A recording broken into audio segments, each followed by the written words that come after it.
Hi guys! Today, magjo-join ako sa BGC Walk for Leni. And nakakatuwa kasi meron din tayong mga kakampets.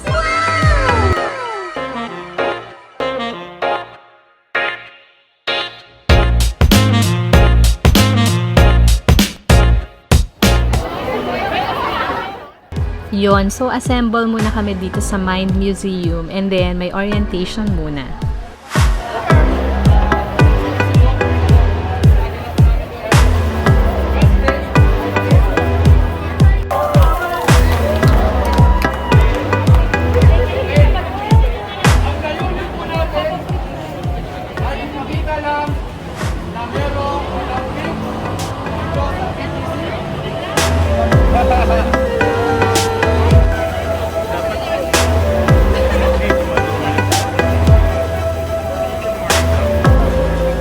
Nakakatuwa din dito kasi may mga namimigay ng pom-poms, namimigay ng merch, tsaka may mga namimigay ng Jollibee ang burger kanina.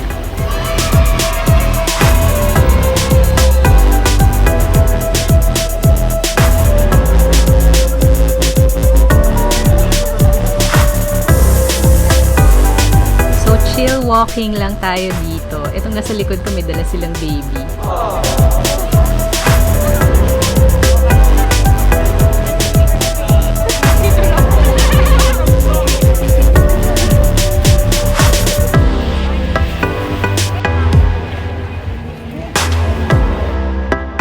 Bale, divided kami into two groups. So, sila yung mga nandun sa right, tas kami dito sa left. And then, magme-merge kami dun sa market mamaya.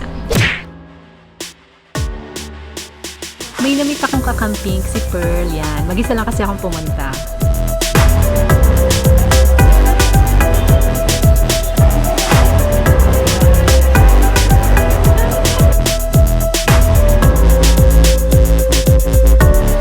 Nag-start daw tong BGC Walk for Leni, mga 15 lang sila, pero ngayon more than 500 na kami. Ang galing.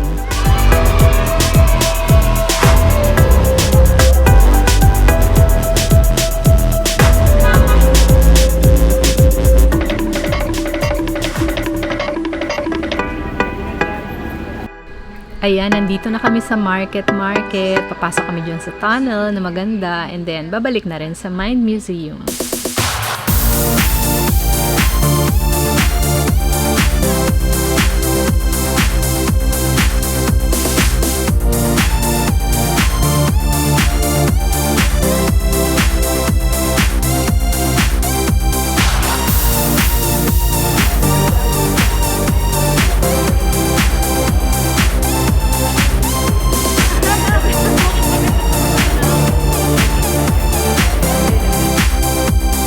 Mukhang pagod na yung ating mga kakampets, so rest muna sila.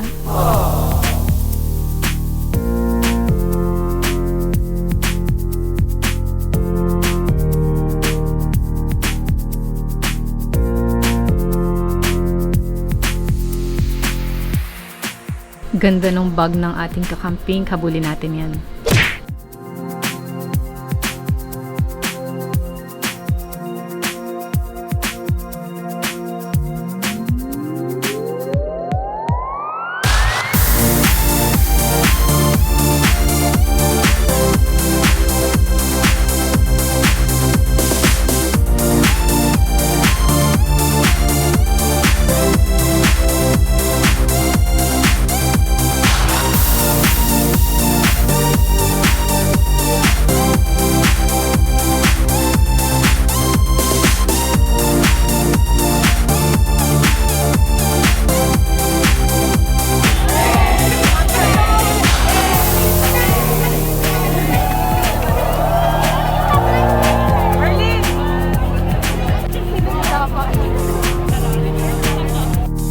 Yan, inabutan na kami ng dilim. Nag-start kami 5:30, tapos ngayon, yan, pabalik na kami ng Mind Museum.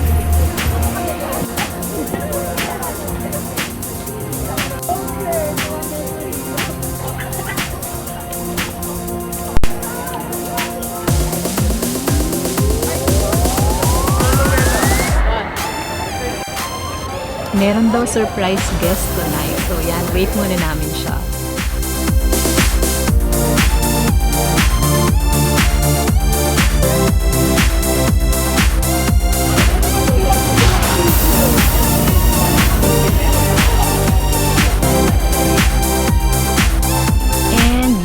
si Doc Tricia pala ang surprise guest, plus mga pamangkin ni Senator Kiko.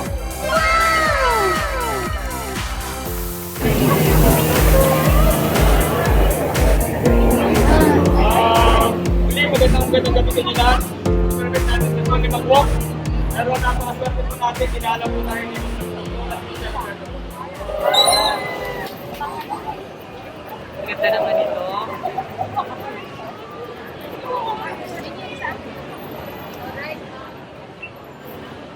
Magandang gabi po. Ako po ay si Stella Pangilinan, isa sa mga pamangkin ni Senator Vice President Pangilinan. I just want to thank you so much for showing up tonight this evening with, of course, Tricia Robredo, daughter of Leni Robredo, our presidential candidate. Of course, I'm here as well with a few other pamangkins of Kiko or Leni, of course. Wala si Donnie. We also just want to give a shout out to Leni.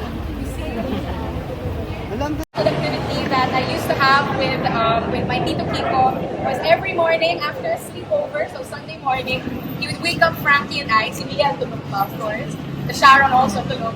He would wake up Frankie and I, and we would walk around their village 3 kilometers, reach a viewpoint and stretch. He'd talk to us about life, he'd talk to us about his work with the farmers and the fisher folk. And it's just so humbling to see that something like this is happening for this purpose, you know, much larger purpose than that. So again, thank you all for being here. It's a humbling thing to see all of you supporting our laban.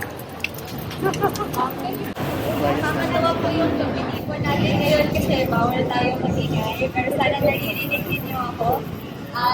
Ako po si Tricia.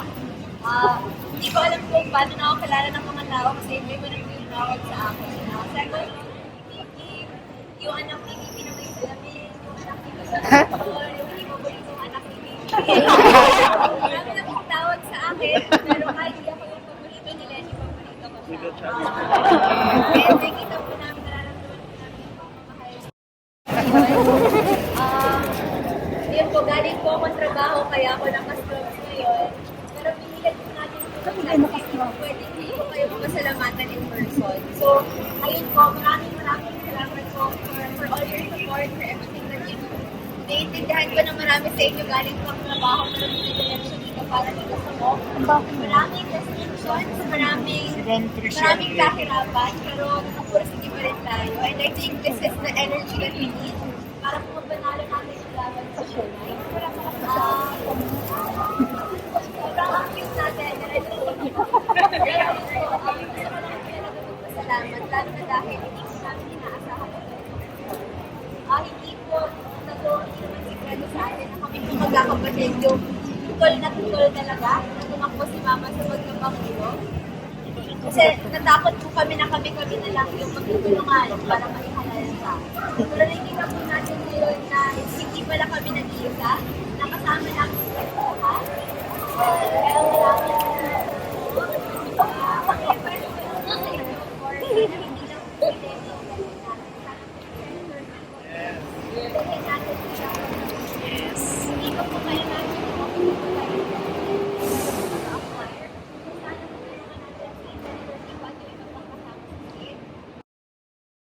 Yun, nag-end na nga yung BGC Walk for Leni and Jamba Juice muna tayo.